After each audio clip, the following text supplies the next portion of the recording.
alors ñu wax ci leneen lu nga xam te ni ça préoccupe quand même les Sénégalais mu di fitna gi nga xam te ni Clédor gis nañ ko fan yi ci biir réew mi moo xam ci biir politique bi moo xam ci biir lamb ji moo xam ci sport bi en général yow tey ji lan nga jàpp ne moom moo waral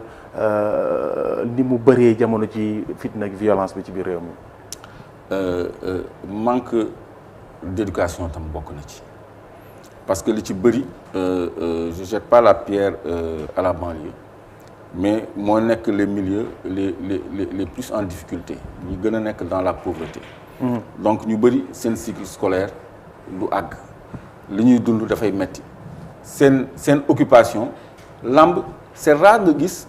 un Sicapoi ou bien un Boy Dakar bu mu jaral mu dagg paas dem stade ak coono boobu kooku day préférer toog ci kanamu téléem wala ci téléphone am di seetaan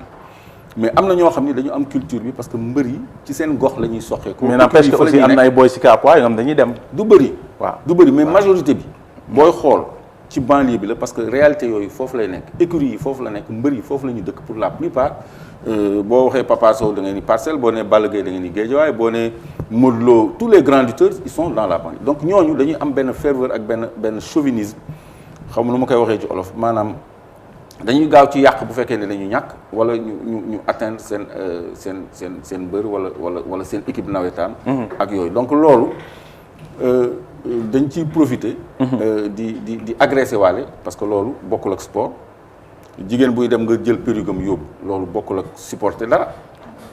oto jàmbur buy dem nga toj ko bokkul ak supporter lamb dara terre buy romb nga koy xaaj waaw nga koy sànni xeer man mën naa comprendre entre ñaari supporters ay camp de supporters ñuy xeex loolu day am sax Europe avec les hooligans ak yooyu mais pas ci bien public wala ci ay personnes privées ñoo xam ni seen yoon nekku ci. mais dañ naan ci politique yi lañ ko gisee ñu ci gën a bëri. non loolu ba tey bokkul ak violence politique. parce que boo xoolee mois de mars. xale yi jëluñu woon ay perruques ak yooyu ay édifices publics la ñu attaqué ak ay signes yoo xam ne d'entreprise étrangère. mais agressé wuñu nit ñi dans leur privé à part quelques hommes politiques yoo xam ni quand même dem nañu seen kër jéem ko saccagé wala jéem ko taal. donc. violence yooyu du benn parce que violence su nawetaan ak violence su làmb ba tey bokkul ak violence politique du sax benn mais violence su làmb ak bu nawetaan vandalisme kese la da ngay xool ay camp nga koy jéem a daaneel wala ay gazon nga koy jéem a décaper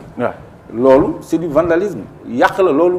du citoyenneté du chauvinisme moo tax ma ni à la base c'est une question de manque d'éducation parce que décision bi ci kilifa yi jël baax na kon voilà mais bien sûr suspendre ces activités là. Ouais. mais oui parce que amuluñu benn njëriñ ay problème kese lay indi surtout bu fekkee ne dafay am ay mort d'homme ay problème kese lay indi on se souvient à Demba Diop boobu moo gënoon a metti. waaw ça s'est renouvelé à Rufisque donc te ci lamb yi aussi loolu mën na ci am. xoolal Papa Sow ñu jël sabar nga xam ni bois plein la ñu dóor ko ci bopp. mënoon na dee. waaw waaye léegi moom bu fa yemoon léegi lu ñuy wax. en direct comme ça yooyu bon yu jar a mettre un terme vraiment arrêter loolu ba assainir climat bi définir la règle du jeu réunir conditions de sécurisation yi comme ñun bu ñuy manifester tu vas voir le 10 bii di ñëw tu vas voir ay chars ngay gis ci dëkk bi ay blindés ay gendarmerie ay police ak des tenues de combat mais pourquoi bu insécurité amee dans la banlieue ou bien dans les lieux de sport ñoom du ñu mën a assurer sécurité bi comme ni ñu koy assurer ñun bu fekkee ne dañuy marcher avec les mains libres sans casse ni rien. d'accord donc d'accord alors annoncé nga ko léegi ci laa bëggoon a dugg mu nekk wàllu manifestation bi nga xam te nii daa ngeen ko amal le 10 muy suba foog na vendredi incha allahu ci wàllum yoon wi ngeen jàpp ne dafa jéng waaye tamit ki nga xam moo nekk kilifa bi nga xam te nii jamono ji nii mu ngi ci loxoy yoon Thier mi ñu ko doon déggalal ci dossier bi génnee nañ ko dégg nga déclaration bi nga xam te ni def na anan nga jàngatee dossier boobu. non 2 poids 2 mesures bu leer la c'est de la flagrance maintenant que nguur gi day làq doom dóor doom mooy justice à 2 vitesses te loolu day indi ay tension parce que quand même Thier am na dossier bu ko yóbbu woon foofu un dossier de cambriolage waaw ne bëgg ci wax léegi dafa am lu ñuy tuddee DPAC moom dafa am DPAC parce que détention pour autre cause c'est-à-dire boo nekkee prison beneen plainte fekk la fa loolu la ñuy wax DPAC détenu pour autre cause léegi première cause bi la indi même bu ñu la ci libéré woon waxuma liberté provisoire de ñu acquitté la ci sax yow am nga déjà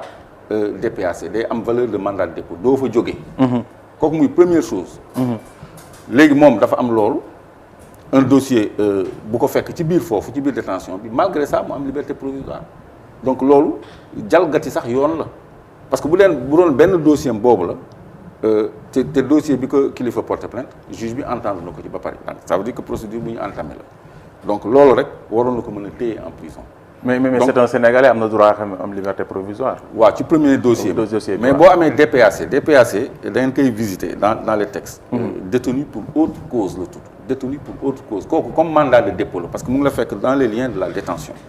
ce premier dossier boo ko réglé DPAC moo lay téye man gis naa ko ba tàyyi ñoo xam ni dañ leen libéré acquitté leen ci seen premier dossier ñu tëdd pour deuxième dossier soit dañu def tentative d'évasion wala ñu jàpp leen drogue ci kii bi wala ñu am beneen plainte bu leen fekk foofu. D'accord. yooyu doo dem quoi kooku enfreinte la à la loi donc dañu forcer pour génnee ko ci jamono joo xam ni kilifa déposé na demande de liberté provisoire ñu bañal ko ñaata yoon. donc Simon ñu tete sa maladie grave kon heure bi ñu ngi ko téye feebaram moo ko ci génnee. donc 2 poids 2 mesures boobu. c'est révoltant te kooku dañ koy gis ci justice bi partout le cas Bougazelli est patent. Bougazelli tëdd na. waaw mais dafa am liberté provisoire.